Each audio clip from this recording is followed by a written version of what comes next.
এই যে আমাদের ট্রেন এখন ঢুকলো, তো আমার পিছনে কিন্তু তোমরা দেখতে পাচ্ছ তাম্রলিপ্ত এক্সপ্রেস কিন্তু চলে এসেছে। তো বন্ধুরা এখন কিন্তু রয়েছি তাম্রলিপ্ত এক্সপ্রেসের একদম ইঞ্জিনের সামনে। এই হচ্ছে আমাদের 2S এর সিটিং অ্যারেঞ্জমেন্ট, আর এই হচ্ছে বাথরুমের ব্যবস্থা।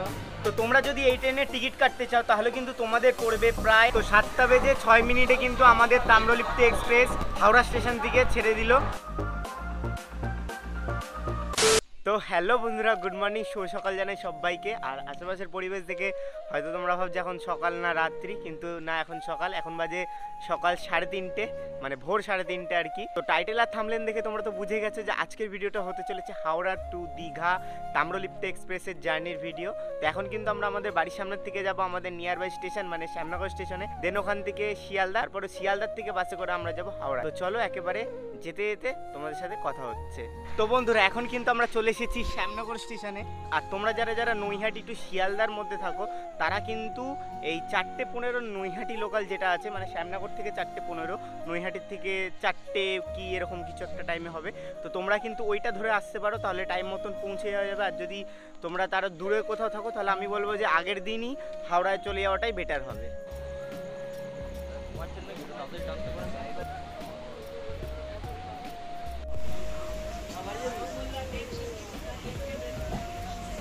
তো শিয়ালদা স্টেশন থেকে বাইরে বেরিয়ে কিন্তু আমরা এখন যাচ্ছি বাস স্ট্যান্ডের দিকে, কারণ এখান থেকে বাস ধরেই কিন্তু আমরা এখন হাওড়ার দিকে যাব।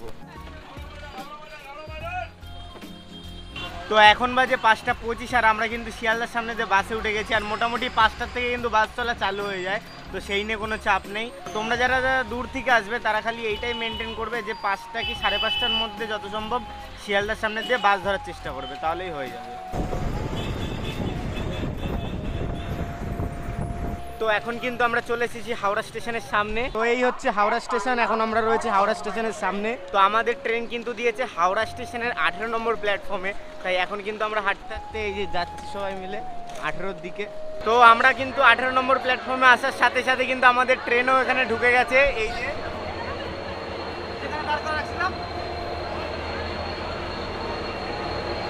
এই যে আমাদের ট্রেন এখন ঢুকলো।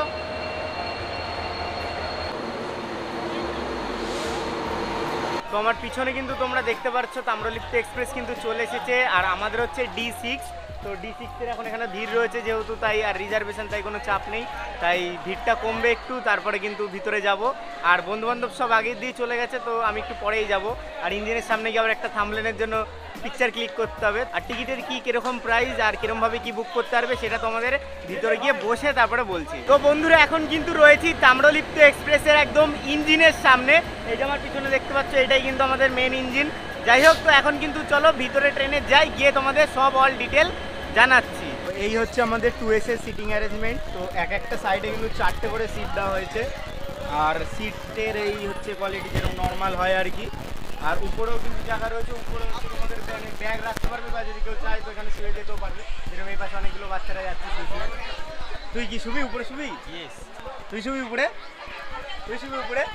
তো 7:06 কিন্তু আমাদের তাম্রলিপ্ত এক্সপ্রেস হাওড়া স্টেশন থেকে ছেড়ে দিল। তো একটু লেট আছে আমাদের ট্রেনটা, তো দেখা যাক এবার কখন পৌঁছয় কি না পৌঁছয়। কিন্তু আগের বার কিন্তু একদম এক্স্যাক্ট ডট টাইমে ছেড়েছিল, আর মানে টাইমের আগেই কিন্তু আমাদের দীঘাতে পৌঁছে দিয়েছিল।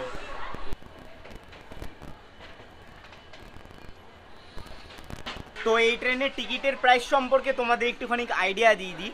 তো তোমরা যদি এই ট্রেনের টিকিট কাটতে চাও তাহলে কিন্তু তোমাদের পড়বে প্রায় 117 টাকা, যদি তোমরা সিঙ্গেল পার্সন কেউ কাটো। আর যদি তোমরা একবারে গ্রুপ মিলে কাটো, যেরকম একটা গ্রুপে 6 জন করে কাটা যায়, তাহলে কিন্তু তোমাদের একটুখানি কম পড়বে। মানে মাথা পিছু তোমাদের তাহলে মানে টোটাল যেই টাকাটা হবে সেটা ভাগ করলে মাথা পিছু দাঁড়াবে 105 কি 106 টাকা মতন দাঁড়াবে। আর যখনই কাটবে রিজার্ভেশন কেটে নেওয়াই ভালো, কয়েক টাকা 10-15 টাকার ডিফারেন্স তোমরা কিন্তু একবারে রিজার্ভেশনই কেটে নিতে পারো। আর আজকে যেহেতু ট্রেনটা একটুখানি লেট আছে, তো জানি না এখন কখন ঢুকবে কি না ঢুকবে। আর এটা কিন্তু মানে সুপার ফাস্ট SF রয়েছে, তো এটা কিন্তু খুবই তাড়াতাড়ি যায়। আর সত্যিই মানে খুব দারুণ। এর আগের বছর যখন গেছিলাম ওই ভিডিওটা হয়তো অনেকে দেখেছো, আর যদি না দেখে থাকো তাহলে কিন্তু আমি ডেসক্রিপশন বক্সে লিঙ্ক দিয়ে দেবো, তাহলে কিন্তু ওখান থেকে অবশ্যই দেখে নিও। কিন্তু আগের বছর যেটাতে আমরা গেছিলাম ওটা কিন্তু অনেক মানে ফাস্ট গেছে, মানে টাইমের 5-10 মিনিট আগে আমাদের কিন্তু দীঘা পৌঁছে দিয়েছিল। তো দেখা যাক এবার এই ট্রেনটা কখন যায় কি না যায়। আর যেটা না দেখালেই নয়, যেটা হচ্ছে গিয়ে বাথরুম আর ওয়াশরুমের যে ব্যবস্থাটা রয়েছে ট্রেনে, তো চলো এখন সেটা তোমাদের একটুখানি হালকা করে দেখিয়ে দিই। আর এই হচ্ছে বাথরুমের ব্যবস্থা।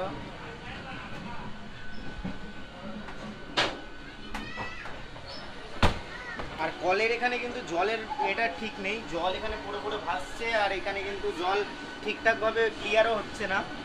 আর আমাদের এই তাম্রলিপ্তি এক্সপ্রেস কিন্তু হাওড়া টু দীঘার মাঝখানে 6টা স্টপেজ দেবে, তার মধ্যে প্রথম স্টপেজ যেটা হচ্ছে সেটা হচ্ছে সাঁতরাগাছি।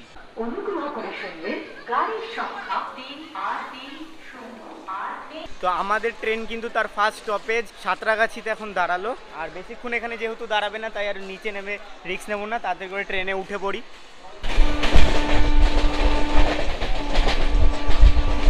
আর আমাদের ট্রেন কিন্তু এখন চলছে প্রায় 114তে, আর এর পরের স্টপেজ কিন্তু ট্রেনের হচ্ছে উলুবেরিয়া, আর ট্রেনের কিন্তু এখন স্পিড রয়েছে 111, 12, 15 এরকম।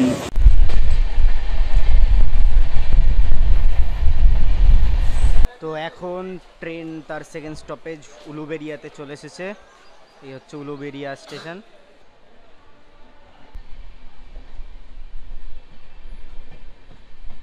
তো এখন কিন্তু ট্রেন চলে এসেছে তার তৃতীয় স্টপেজ মেছেদাতে। তো এখানে কতক্ষণ দাঁড়াবে কি না দাঁড়াবে জানি না, বেশিক্ষণ তো দাঁড়াবে না, তাই এখানেও রিস্ক নেবো না। আর এই হচ্ছে মেছেদা স্টেশন, তো তাড়াতাড়ি করে এখন উঠে যাই, এরপরে আবার কি স্টপেজ আসছে সেটাতে আবার নামবো।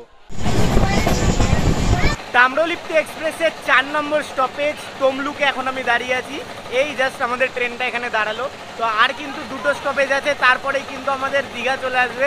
আর এখানে স্টেশনে কিন্তু মানে প্ল্যাটফর্মে কাজ চলছে, ঠিক আছে, এই দেখো এদিকে পুড়েছে আর এদিকে তো ঢালাই চলছে, ঠিক আছে, এখানে কাজ চলছে।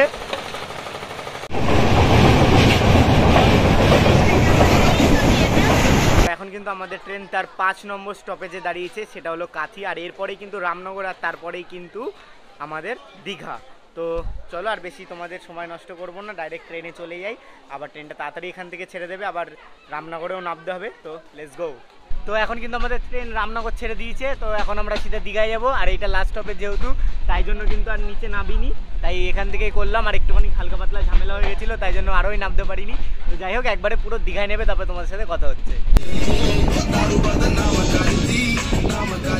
তো এখন কিন্তু 10টা বেজে 28 মিনিট, আর আমরা কিন্তু এখন দীঘায় নামলাম। আর ট্রেনের টাইম ছিল কিন্তু 10টা 5-এ, তো একটু লেট হয়ে গেল, জানি না কেন। আর এখানকার জাস্ট ক্রাউডটা তোমরা দেখো। তো দীঘা স্টেশন থেকে বেরিয়ে কিন্তু আমরা এখন একটা ভটভটি ভ্যানের মধ্যে উঠেছি, আওয়াজটা হয়তো তোমরা একটুখানি শুনতে অসুবিধা হবে। আর দীঘা স্টেশনের বাইরেই কিন্তু মন্দিরটা, যেটা হচ্ছে জগন্নাথ দেবের মন্দিরটা, কিন্তু আগের বছর যখন এসেছিলাম তখনও কিন্তু দেখেছি কমপ্লিট হয়নি। প্রায় আরও 1-2 বছর যদি টানা কাজ হয় তাহলে হয়তো মন্দিরটা কমপ্লিট হয়ে যেতে পারে।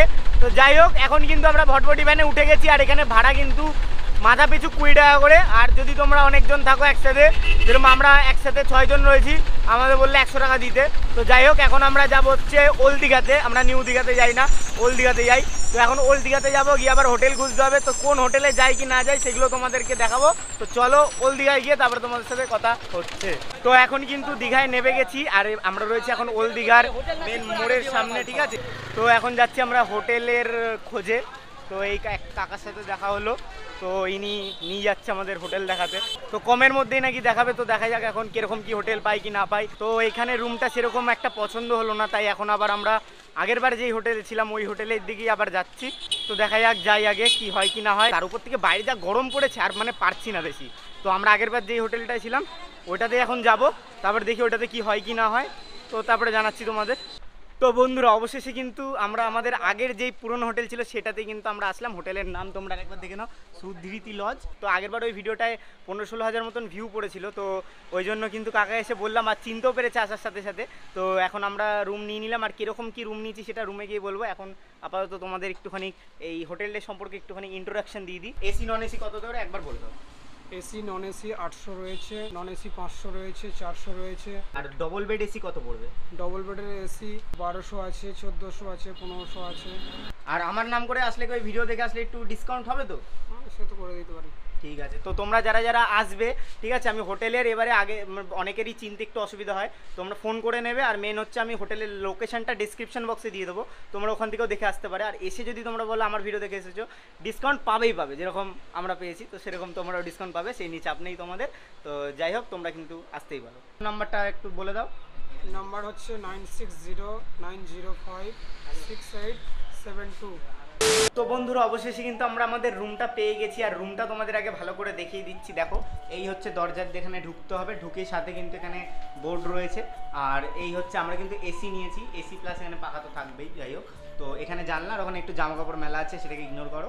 আর এই হচ্ছে রুম, এখানে এত অব্দি টাইলস বসানো আছে, টিভি আছে, এখানে আরেকটা বোর্ড আছে, আর এখানে আরেকটা বোর্ড আছে, 3টে বোর্ড আছে, আর এখানে একটা এই জিনিসপত্র রাখার আছে, আর একটা টেবিল দিয়েছে। আর তার সাথে কিন্তু আমরা এই একটা জলের ডিসপেন্সারি দিয়ে এই একটা জার নিয়েছি, সেটা কিন্তু আমাদের পড়েছে 70 টাকা, মানে 80 টাকা চেয়েছিল, আমরা 70 টাকা বলেছি, তো 70 টাকায় দিয়েছে সেটা। আর মেন কথা হচ্ছে যেহেতু আমরা 6 জন করে আছি, তো সেই জন্য 6 জনের যে বড় রুমটা আগেরবার আমরা যেটা এসে থেকেছিলাম, সেই রুমটা কিন্তু আমরা পাইনি, কারণ ওই রুমে এখন অন্য পার্টি রয়েছে। যাই হোক, তো সেই জন্য আমাদের আপাতত আজকে 3 জন করে আমি 2টো রুম দিয়ে দিচ্ছি, তোমরা থেকে যাও, আর কালকে ওই রুমটা ফাঁকা হয়ে গেলে আবার তোমাদের ওইটা দিয়ে দেবো, বা তোমরা যদি সেটা চাও, মানে একই ভাড়া পড়বে বললো যেহেতু, তো আমরা সেই জন্য থেকে গেলাম এইখানে। তো তোমরা কিন্তু আসতেই পারো এই হোটেলে, আমরা আগের বারও ছিলাম আর এইবারেও রয়েছি। আর লিঙ্ক কিন্তু ডেসক্রিপশন বক্সে আমি দিয়ে দেবো, ওখানে টাচ করলে তোমরা গুগল ম্যাপের লিঙ্কটা পেয়ে যাবে, আর নাম্বারও দেওয়া থাকবে, সেটাতে তোমরা কন্ট্যাক্ট করে নেবে। মেন কথা যেটা হচ্ছে, হোটেলটা কিন্তু ভাই একটুখানি দূরে আছে, তোমরা ম্যাপে দেখে নিও কতটা কি দূরে আছে। ওল্ড দীঘার যেখানে মেন তোমাকে বাস স্ট্যান্ড ওল্ড দীঘার নামাবে তোমাকে, সেইখানে, বা তোমরা যদি ট্রেনে করে আসো, ট্রেনে করে আসার পর তোমাদের ওখান থেকে অটো ধরবে বা ভ্যান ধরবে, তোমাদের ওল্ড দীঘার যেইখানটা নামাবে ওখান থেকে প্রায় না 1 কিলোমিটারও না, তার মানে কতটা তোমরা একটুখানি দূর আছে, ঠিক আছে, মানে একটু মনে হবে দূর আছে, তোমরা একটুখানি গুগল ম্যাপের লিঙ্কটা খুলে দেখে নিও, তাহলে তোমাদের সুবিধা হবে। আর বাথরুমটাও তোমাদের দেখিয়ে দিই, এই হচ্ছে বাথরুম, এই হচ্ছে বাথরুম, লাইট এটা, হ্যাঁ এই যে এটা হচ্ছে লাইট। তো এই হচ্ছে বাথরুম, একবার দেখে না, ভালোই আছে, অসুবিধা নেই, কোনো নোংরা নেই, পরিষ্কার পরিচ্ছন্ন রয়েছে সব। তো যাই হোক বন্ধুরা, আজকের ভিডিওটা কিন্তু এত অবধি ছিল। ভিডিওটা কেমন লাগলো কমেন্ট বক্সে কিন্তু অবশ্যই জানিও, আর তোমরা কারা কারা এই মাসের মধ্যে দীঘা আসছো তারাও কিন্তু কমেন্ট করে অবশ্যই জানিও। আর যদি ভিডিওটা ভালো লেগে থাকে আর তোমাদের হেল্প হয়ে থাকে, তাহলে কিন্তু একটা লাইক অবশ্যই করে দিও। তো যাই হোক বন্ধুরা, দেখা হবে এবার পরে এরকমই আরেকটা ভিডিওর সাথে।